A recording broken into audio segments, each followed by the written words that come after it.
Bad buyers do not ask enough questions when it comes to purchasing property. If you don't ask enough questions, you don't have enough information. And if you don't have enough information, you're making your offer blind. And why would you do that? In today's video, I'm going to give you 3 questions, and it's just some questions, but 3 questions, potentially 3 more questions than you have at the moment. These will get you some more information. And if you ask these to the real estate agent, your offer will improve dramatically. That can increase your likelihood of purchasing the property, or increase the likelihood or decrease the likelihood of you overpaying, which obviously no one wants to overpay. Welcome back to the channel. My name's Dion. I'm a buyer's agent. I used to be a real estate agent, and this channel's goal is educating buyers to help them purchase property, avoid making mistakes. For legislative purposes, we are located in Victoria, Australia. I just want to disclose that because sometimes we'll talk about things that may not apply to you, but the overall idea, the overall video will still apply to you. So even if you live in the middle of nowhere compared to where we live, you'll still get some things from this video. Anyway, 3 questions in today's video that will help you obtain more information, get it out from the real estate agent so you can make a better offer. First of all, material facts. Have you ever heard of material facts? If you haven't, I'm going to give you a very brief and quick definition. A material fact is anything that may deter you from purchasing a property. Now, let's go over a couple of examples because examples are probably the best way to explain it. Someone passes away in a property, material fact. Serious crime taking place in a property, material fact. For example, we once sold a property that used to be a drug den. It was also a crop house. They grew products there. It was a material fact. We had to tell every buyer that walks through the property, just so you know, these were the circumstances of the previous occupants of this property, because that did deter some buyers from purchasing the property. So anything that may deter a buyer needs to be disclosed. Another thing might be, you've built a deck. This is a really common one, especially in Australia. You've built a deck. You didn't get a permit on the deck because not a lot of people get permits on decks when they build them here. Still has to be disclosed to a potential buyer. So as a buyer, you have material facts as a legislation that protects your interests.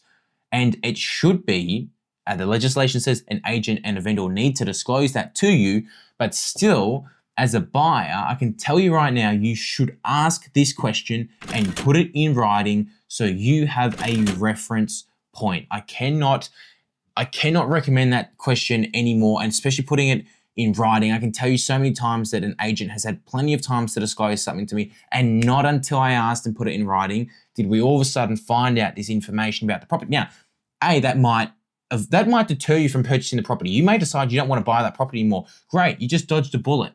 How good? One question, you just dodged a massive mistake. Or you decide, you know what?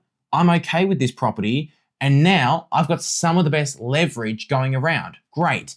There was a crime at the property. Fantastic. Now you tell the agent they need to tell all the other buyers that, and now you've just got yourself a discount from asking one question. You could save yourself $10,000, $20,000 if you can negotiate that now as a discount in the price. Or third, you ask the question, you know, there's nothing wrong with the property, then you should be more confident going harder and pushing on the property. So always ask, are there any material facts? Can you please disclose anything to me? And sometimes vendors and agents will sort of dance around the material facts and pretend they don't need to disclose them or only disclose certain parts. That's why it's important to put it in writing, so if something happens down the line, you have a reference point. Question 2 links in a little bit with material facts, but also helps in other ways. And that question is, how many building and pest inspections have happened in the property? Now, Australia's real estate market is different to a lot of other countries, but in Australia, we have building and pest inspections, which will cost the average buyer somewhere between $500 to $1,000 per property. So if a buyer has had a building and pest inspection done on a property, I can tell you right now, they're interested.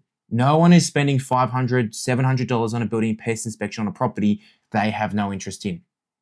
So this question is great because it gives you 2 parts of information. A, it links into material facts. Has anyone had a building and pest inspection done? Yes, we've had a building and pest inspection done. Great. Then you can ask them were there any material facts or anything you need to disclose from that report. Fantastic. You've just found out information potentially for free. Now, I'd always recommend getting a building and pest inspection done anyway, but if you find out they've got stumping problems, there's no need for you to go spend $700 getting that report done if you know they've got problems with the property that you wouldn't buy it for anyway. So always ask that question. Secondly, you can work out if there's other interested parties. Yeah, we've had 5 building and pest inspections done. Well, you know there's 5 interested parties that see value, obviously, at the price they're advertising, because that's why they're spending money. So if your budget's tight on that property, maybe best you move on and pursue something else instead of wasting your time, wasting another property selling that you could have bought, and wasting money on a property you were never going to buy. And thirdly, as well, to this question, you can also then ask the agent, well, actually, can I buy that building and pest report from that buyer who's already done it? So that can save you time too. Not always the best option, just I guess food for thought is that you could buy that report at a discounted price because the inspector's already done the report. They've already been to the property. So you can often buy them for $200-300. Now, obviously, if you buy one from a bad inspector, it's not worth that amount of money, but it can still give you a pretty good indication on the property. And the last question, and again, there's so many more questions to ask, but these will just give you a bit more information. One of the last questions that I would like to ask is, what's the vendor's settlement? Normally in Victoria, it's 30, 60, 90 days time, sometimes 120 days, but the settlement gives you more information. If they're looking for a short settlement, it's most likely because they've bought something and they need to sell their property, or it's vacant and it's costing them money. So they're motivated to sell and might be more motivated to sell at a discounted price.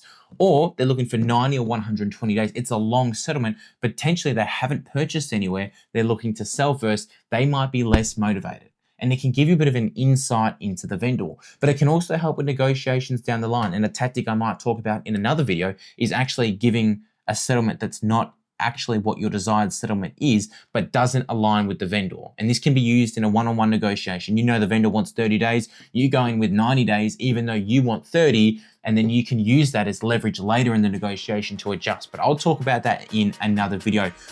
What's really important is you asking more questions. If you ask more questions, you'll have more information. And if you have more information, you will make better offers and purchase properties quicker.